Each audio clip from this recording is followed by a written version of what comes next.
Hey, welcome back to the morning show, and welcome back to the wise guy, Matt Selen. Welcome back, my man. Oh, it's great to be back. I really missed being here, but I was really busy. Yeah, but now I'm you're back. You're back in full swing, and you and Jesse will be rotating, and that's right. We'll be good to go. And I really wanted to. I was torn because I thought maybe in my first show I should blow something up big because kind of my favorite thing. But my other favorite thing is football, and I thought this is a good excuse to talk about football and talk about some really good physics principles because we can see that as we watch these. Oh yeah, there we go. Some of these big hits so that we've compiled. Right, and so these are great examples of momentum conservation, it turns out, and so that's what I want to talk about today. The beauty of football is that there's so many different team members that you need, and they're all different. So you have little guys who are fast, and you have great big guys who are slow, right? And they have in common that what they do is they take hits and they give hits, but they do so sort of differently. So if you're a guy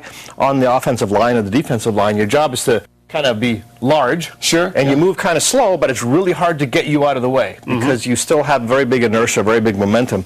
If you're a wide receiver or something, your job is to run really, really fast and try to avoid getting nailed by one of these big guys.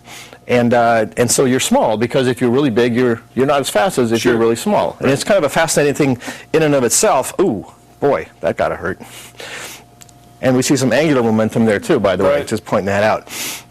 So what I wanted to do today was to talk about this momentum thing because momentum is a concept in physics which I think is the easiest thing for anybody to understand. And it basically says that the more oomph you want, okay, the way you get oomph in a collision, right, is you got to be fast and you got to be heavy. Okay. Right? So a freight train going at 100 miles an hour has a lot of oomph. It does. You know, a ladybug just buzzing around a little slow. It doesn't have much oomph at all. No. Okay? The amazing thing is if you have a collision between a freight train and a ladybug, okay, the force that acts between them on each of them is the same. Newton's third law, and we'll talk a little bit more about that later on.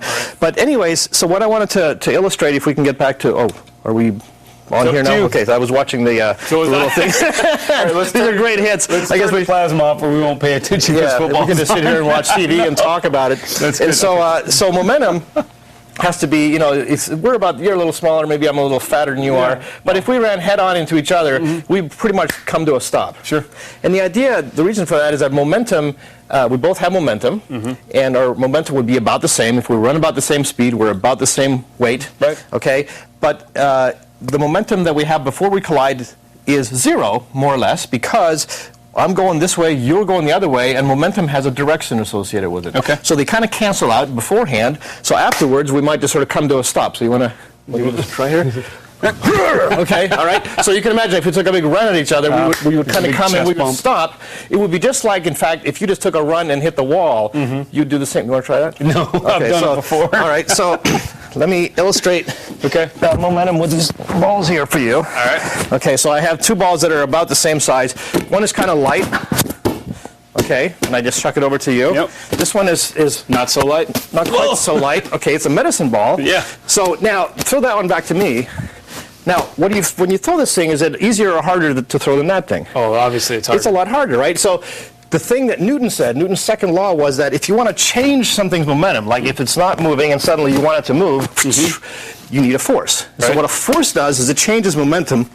And so what happens then, if you have a collision between two football players, poof, like this, there's a big force in between those guys because they might have a whole lot of momentum if they're very big and very fast. And that force is what hurts people. Okay, and we have 1 minute left. Okay, so then I'm going to give you a little teaser for this because football players obviously wear pads. Yes. Okay, and the reason is this: this egg can be like your head. Okay, if you drop this egg on a pad, it doesn't break. It's not so bad. Oops. If I drop it on this plate, oops. Okay. It breaks. You were very good to get out of the way. Now, what was the difference between this collision and that collision? Was the egg moving faster on one or the other? No. About the same. So what was the big difference? The cushion. Right. So what does the cushion do? It softens the impact. Right. Softening the impact is actually two things.